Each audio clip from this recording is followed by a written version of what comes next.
Imaginez que vous puissiez prendre un instant pour observer votre vie avec un regard entièrement neuf. Et si les épreuves que vous avez traversées, les erreurs que vous avez commises et les personnes qui sont entrées et sorties de votre vie n'étaient pas des obstacles, mais des leçons précieuses. Aujourd'hui, nous allons explorer des vérités simples mais puissantes, capables de transformer votre vision du monde et de vous guider vers une vie plus sereine et plus épanouie. Premier, la force du silence et de la discrétion. Le silence est une arme méconnue. Dans un monde où tout le monde cherche à se faire entendre, où chaque victoire est immédiatement partagée sur les réseaux sociaux, où chacun veut prouver qu'il a raison, savoir se taire est devenu un super pouvoir. Regardez autour de vous. Les plus grands mouvements, les transformations les plus profondes, les réussites les plus impressionnantes ne sont pas celles qui font le plus de bruit. Ce sont celles qui se construisent en silence, à l'abri des regards indiscrets. Quand vous gardez vos projets pour vous, vous leur donnez une chance d'évoluer sans être contaminés par l'opinion des autres. Trop souvent, nous cherchons la validation extérieure avant même d'avoir construit quelque chose de solide. Nous partageons une idée, un rêve, une ambition, et nous attendons l'approbation du monde. Mais ce que nous recevons à la place, ce sont des doutes, des critiques, des avis non sollicités. Ceux qui vous écoutent ne voient pas toujours ce que vous voyez. Leur vision est limitée par leurs propres peurs, leurs propres échecs. Et ces doutes, même s'ils sont exprimés innocemment, peuvent s'infiltrer dans votre esprit et freiner votre élan. Les plus grands architectes de leur propre destin sont ceux qui avancent en silence. Ils n'ont pas besoin d'annoncer chaque étape de leur parcours. Ils travaillent, ils bâtissent, ils échouent et se relèvent sans jamais demander la permission. Lorsqu'ils réussissent, leur succès parle pour eux. Il ne leur est pas nécessaire de crier leur évolution, car elle est visible, indiscutable, imposante. Il y a un autre aspect du silence dont on parle peu, la protection qu'il offre. Trop parler, c'est s'exposer. Lorsque vous dévoilez vos ambitions, vos réussites, vos plans, vous donnez aux autres le pouvoir d'interférer dans votre vie. Certains voudront sincèrement vous voir réussir, mais d'autres, consciemment ou non, vous freineront.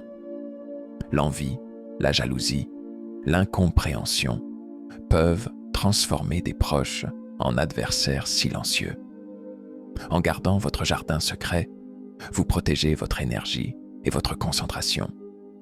Vous restez maître de votre propre voyage sans distraction inutile. La force du silence ne signifie pas qu'il faut vivre replié sur soi-même, sans jamais partager quoi que ce soit avec qui que ce soit. Cela signifie simplement apprendre à distinguer ce qui mérite d'être dit et ce qui doit rester caché. Parfois, il est bon de parler, d'échanger, de demander conseil. Mais la majorité des grandes avancées personnelles se font dans la discrétion.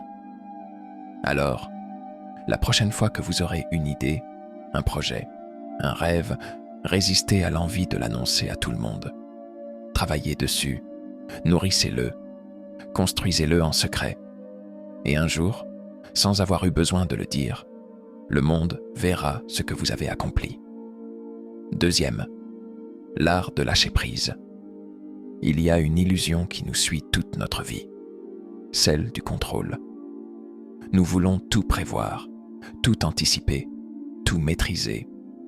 Nous voulons que les choses se passent selon nos attentes, que les gens agissent comme nous l'espérons, que le monde suive le rythme que nous avons imaginé. Mais la vérité, c'est que cette quête est une source infinie de souffrance. Plus nous essayons de tout contrôler, plus nous sommes frustrés, stressés, fatigués. Regardez votre propre vie. Combien de fois avez-vous ressassé des événements passés en vous demandant ce que vous auriez pu dire ou faire différemment? Combien de nuits avez-vous perdu à vous inquiéter pour un avenir incertain, pour des scénarios qui, bien souvent, ne se sont jamais produits. Combien de fois avez-vous tenté de changer quelqu'un qui ne voulait pas changer? L'attachement au contrôle est une prison invisible. Il nous enferme dans un cycle où nous cherchons sans cesse à modifier ce qui ne dépend pas de nous, au lieu d'accepter ce qui est et d'agir sur ce qui nous appartient réellement, notre propre attitude. Lâcher prise, ce n'est pas abandonner, ce n'est pas être passif face à la vie. C'est comprendre que certaines batailles ne méritent pas d'être livrées. C'est accepter que certaines choses doivent suivre leur cours sans notre intervention. C'est se libérer du poids inutile des regrets et des attentes irréalistes. Observer la nature. L'eau ne lutte pas contre les obstacles qu'elle rencontre. Elle les contourne, elle s'adapte, elle suit son propre chemin sans résistance. Les arbres ne se battent pas contre le vent, ils plient, ils dansent avec lui, et c'est ainsi qu'ils survivent aux tempêtes. Et pourtant, nous, êtres humains, nous accrochons à nos certitudes comme si notre bonheur en dépendait. Il y a un immense soulagement dans le fait d'accepter l'imprévu, de se dire « tout ne dépend pas de moi » et c'est très bien ainsi. Vous ne pouvez pas forcer quelqu'un à vous aimer. Vous ne pouvez pas empêcher le temps de passer. Vous ne pouvez pas revenir en arrière pour corriger vos erreurs. Mais vous pouvez décider, ici et maintenant, de ne plus porter inutilement ces fardeaux. Vous pouvez choisir de vivre pleinement le présent au lieu de ressasser le passé ou d'anticiper l'avenir avec angoisse. Lâcher prise, c'est faire confiance. Confiance en la vie, en votre propre résilience, en votre capacité à vous adapter. C'est comprendre que parfois, les choses s'arrangent d'elles-mêmes lorsqu'on arrête d'essayer de les forcer. C'est se détacher de cette idée que le bonheur dépend d'un résultat précis et réaliser qu'il se trouve souvent là où on ne l'attendait pas. Alors, posez cette charge invisible que vous portez sur vos épaules. Respirez et laissez la vie suivre son cours, en sachant que, quoi qu'il arrive, vous trouverez toujours un moyen d'avancer. Troisième, l'échec est un tremplin, pas une fin. L'échec. Un mot qui fait peur. Un mot que l'on évite, que l'on fuit, que l'on associe à la honte, à la perte, au rejet. Depuis l'enfance, on nous apprend à redouter l'échec. À l'école, une mauvaise note est une sanction. Dans le monde professionnel, une erreur est une menace. Dans la société, l'échec est vu comme un verdict définitif, une étiquette collée sur ceux qui ont osé mais n'ont pas réussi. Et pourtant, si vous regardez bien, toutes les grandes réussites de ce monde sont bâties sur des échecs. Prenez un instant pour observer ceux qui ont laissé une empreinte dans l'histoire. Thomas Edison a échoué plus de 1000 fois avant d'inventer l'ampoule. Walt Disney a été renvoyé d'un journal parce qu'il manquait d'imagination. J.K. Rowling a vu son manuscrit refusé par des dizaines d'éditeurs avant que Harry Potter ne devienne un phénomène mondial. Ce que ces personnes ont en commun, ce n'est pas l'absence d'échec, mais leur capacité à l'utiliser comme un tremplin plutôt que comme une pierre tombale. Parce que c'est ça la vérité. L'échec n'existe que si vous décidez d'arrêter. Tant que vous continuez, il ne s'agit que d'une étape, une leçon, un ajustement sur le chemin de votre réussite. Imaginez un enfant qui apprend à marcher. Il tombe des dizaines, des centaines de fois avant de réussir à tenir debout. Et pourtant, à aucun moment, il ne se dit « Je ne suis pas fait pour marcher ». Il ne remet pas en question sa capacité. Il essaie encore et encore, jusqu'à ce que son corps comprenne, jusqu'à ce que ses pas deviennent naturels. Pourquoi, en grandissant, oublions-nous cette logique? Pourquoi, à la première difficulté, nous concluons trop vite que nous ne sommes pas assez bons, que ce n'est pas pour nous? Chaque échec contient un message. Il nous indique ce qui doit être amélioré, ce qui doit être repensé. Il nous pousse à être plus créatifs, plus persévérants, plus intelligents. Mais pour cela, il faut changer notre regard sur l'échec. Il ne faut plus le voir comme une humiliation, mais comme un enseignant exigeant qui nous prépare à mieux réussir. L'échec n'est pas un mur, c'est un escalier. Il est là pour être gravi, marche après marche. La prochaine fois que vous échouerez, parce que oui, cela arrivera encore, ne fuyez pas. Regardez cet échec en face et demandez-vous, qu'est-ce que j'en apprends? Comment puis-je l'utiliser pour progresser? Tant que vous êtes en mouvement, vous êtes en train de gagner. Parce que la seule véritable défaite, c'est d'abandonner. 4e, la véritable richesse, le temps et l'expérience. Fermez les yeux un instant et imaginez-vous à la fin de votre vie. Que regretterez-vous le plus? Les opportunités manquées de gagner plus d'argent ou celles de partager du temps avec ceux que vous aimez? Les heures passées à courir après le succès ou celles où vous auriez pu simplement être présent, savourer l'instant, écouter le rire d'un être cher, ressentir la chaleur d'un coucher de soleil? Nous vivons dans une société qui mesure la richesse en chiffres. Salaire, compte bancaire, possession matérielle. Mais si vous regardez vraiment autour de vous, vous verrez que certains des plus riches en argent sont aussi les plus pauvres en temps. Ils possèdent tout, sauf la liberté d'en profiter. Ils ont sacrifié des années à bâtir une fortune, mais ont laissé passer l'essentiel, les moments qui donnent un sens à l'existence. Le temps est la seule monnaie qui ne se regagne jamais. Chaque seconde qui passe est une seconde que vous ne retrouverez plus. Pourtant, combien de personnes dépensent leur vie comme si elles avaient un stock infini de jours devant elles? Je profiterai plus tard.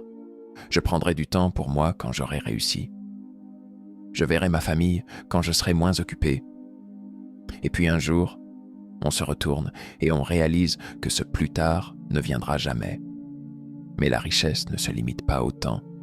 Elle réside aussi dans l'expérience. Ce ne sont pas les objets qui nous définissent, mais ce que nous avons vécu.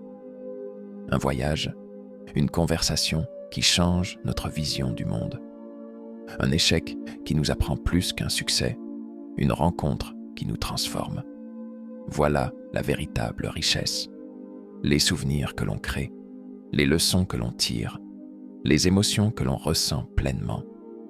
Si vous voulez vraiment être riche, ne vous demandez pas combien d'argent vous avez accumulé, mais combien de moments précieux vous avez collectionnés.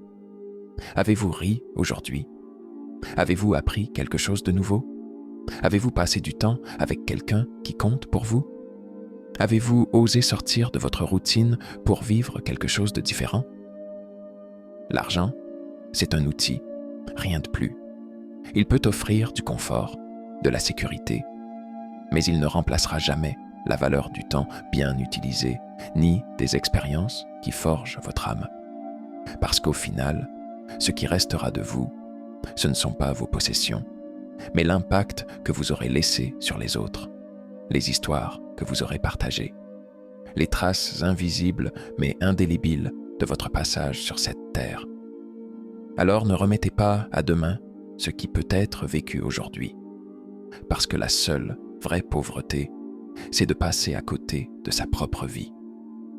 5e, l'amour et les relations. Un équilibre fragile. L'amour. C'est le mot qui fait battre les cœurs et briser les âmes, la force la plus puissante et pourtant la plus insaisissable. On le cherche, on le rêve, on l'idéalise. Mais combien le vivent vraiment? Combien comprennent qu'aimer ne signifie pas s'accrocher, supplier, se perdre dans l'attente d'un regard ou d'un mot? L'amour ne se quémande pas, il ne se mendie pas, il est libre ou il n'est pas. Pourtant, combien de personnes s'acharnent à retenir quelqu'un qui veut partir? Combien se consument dans des relations où elles donnent tout sans jamais recevoir en retour? L'amour véritable ne fonctionne pas ainsi. Il ne s'obtient pas par la contrainte. Il ne fleurit pas dans la peur de perdre l'autre. Regardez bien autour de vous. Ceux qui semblent avoir le plus de pouvoir dans une relation ne sont pas ceux qui aiment le plus, mais ceux qui sont les moins dépendants. Ce sont ceux qui savent qu'ils peuvent être heureux, même seuls. Ceux qui ne font pas de l'autre une nécessité absolue, mais un choix libre et conscient. Et c'est là que réside la clé. Aimer ne doit jamais signifier s'oublier. Une relation saine est un échange, un équilibre subtil entre donner et recevoir, entre partage et respect de soi. L'amour ne devrait jamais être une cage, ni un jeu de pouvoir où l'un s'efface pour que l'autre brille. Mais alors, comment reconnaître le véritable amour? Il est simple. Il ne vous fait pas douter de votre valeur.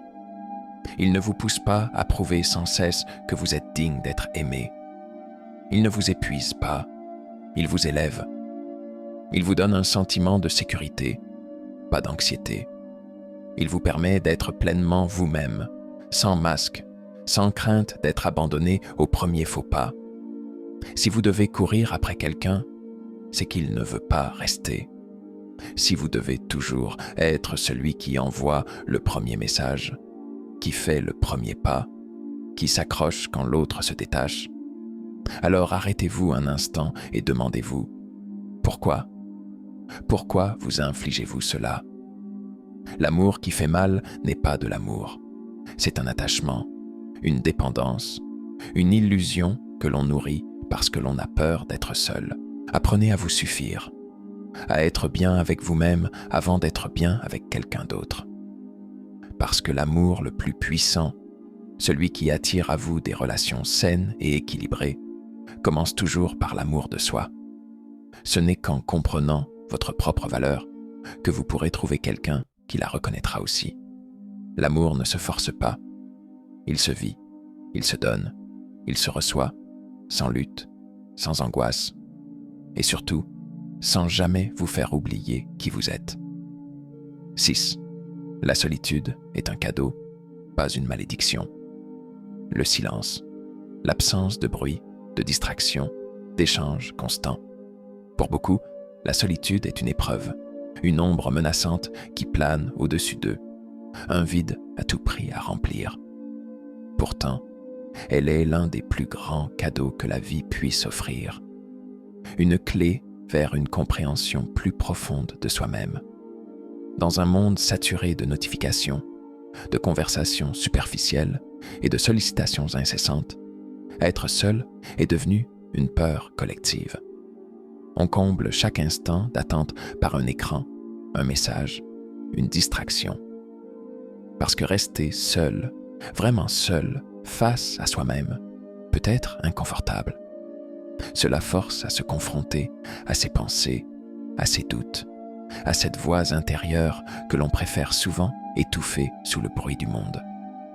Mais si vous apprenez à embrasser cette solitude, quelque chose d'étonnant se produit. Vous commencez à vous connaître réellement. Vous découvrez ce qui vous anime quand personne ne vous regarde. Vous comprenez ce que vous aimez vraiment, au-delà des influences extérieures. Vous prenez conscience de vos forces, de vos blessures, de vos aspirations profondes. Les plus grandes transformations se produisent souvent dans la solitude. Les idées les plus puissantes naissent dans le calme. C'est dans ces moments de retrait que les artistes créent, que les penseurs trouvent des réponses, que les âmes grandissent. Regardez l'histoire. Les sages, les philosophes, les inventeurs ont toujours trouvé leur génie dans des instants de solitude. Parce qu'en s'éloignant du bruit du monde, on entend enfin sa propre vérité. La solitude n'est pas un vide, elle est un espace pour grandir, pour rêver, pour se réinventer. Ceux qui apprennent à l'apprécier n'ont plus jamais peur d'être seuls, car ils comprennent que la véritable compagnie ne se trouve pas à l'extérieur, mais en eux-mêmes. Mais il y a une différence entre la solitude choisie et l'isolement subit. L'isolement enferme, la solitude libère. L'isolement est une fuite du monde, la solitude est un retour à soi. Elle ne signifie pas que vous devez rejeter les autres, mais que vous devez cesser de croire que leur présence est une condition obligatoire à votre bonheur. Si vous dépendez des autres pour être bien, vous serez toujours à la merci de leur absence. Si vous apprenez à être bien seul, vous ne connaîtrez jamais la peur de la perte.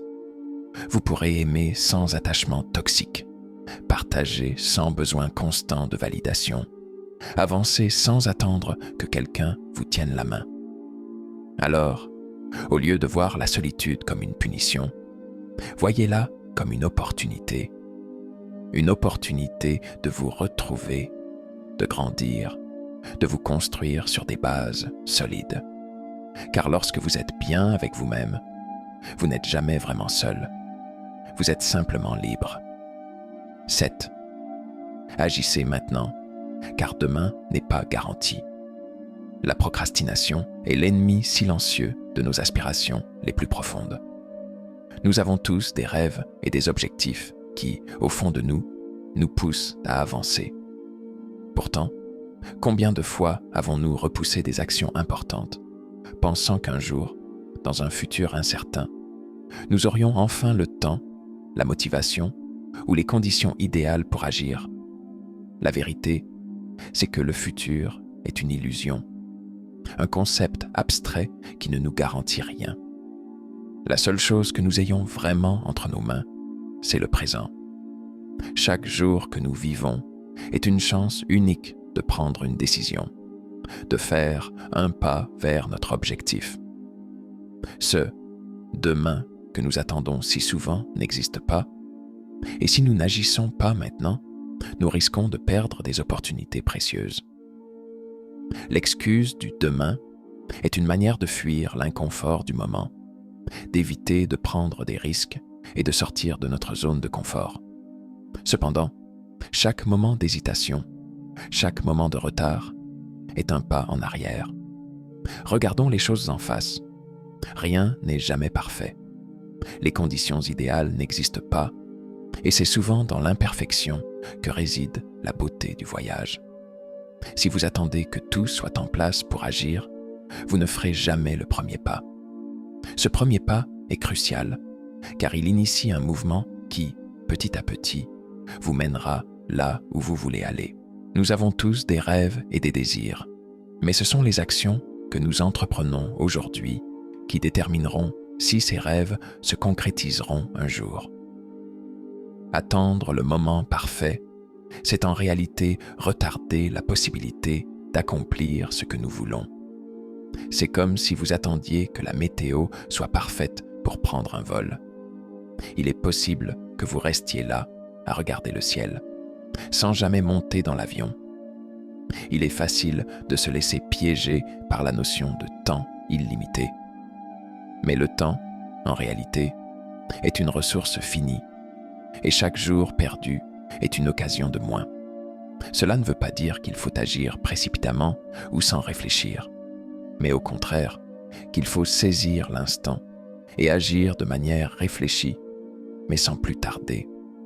Alors, au lieu d'attendre, commencez maintenant. Que ce soit aujourd'hui ou dans quelques heures, le moment pour agir est déjà là. C'est maintenant que vous pouvez prendre la décision qui changera le cours des choses. Et même si le chemin est difficile, chaque petit pas que vous ferez vous rapprochera de votre but. L'essentiel n'est pas d'attendre, mais d'agir, car demain ne vous le garantira jamais. À la fin de votre vie, vous ne vous souviendrez pas des critiques, des peurs ou des jugements des autres. Vous vous souviendrez des moments où vous avez osé être vous-même, où vous avez aimé sans réserve, où vous avez suivi votre propre chemin.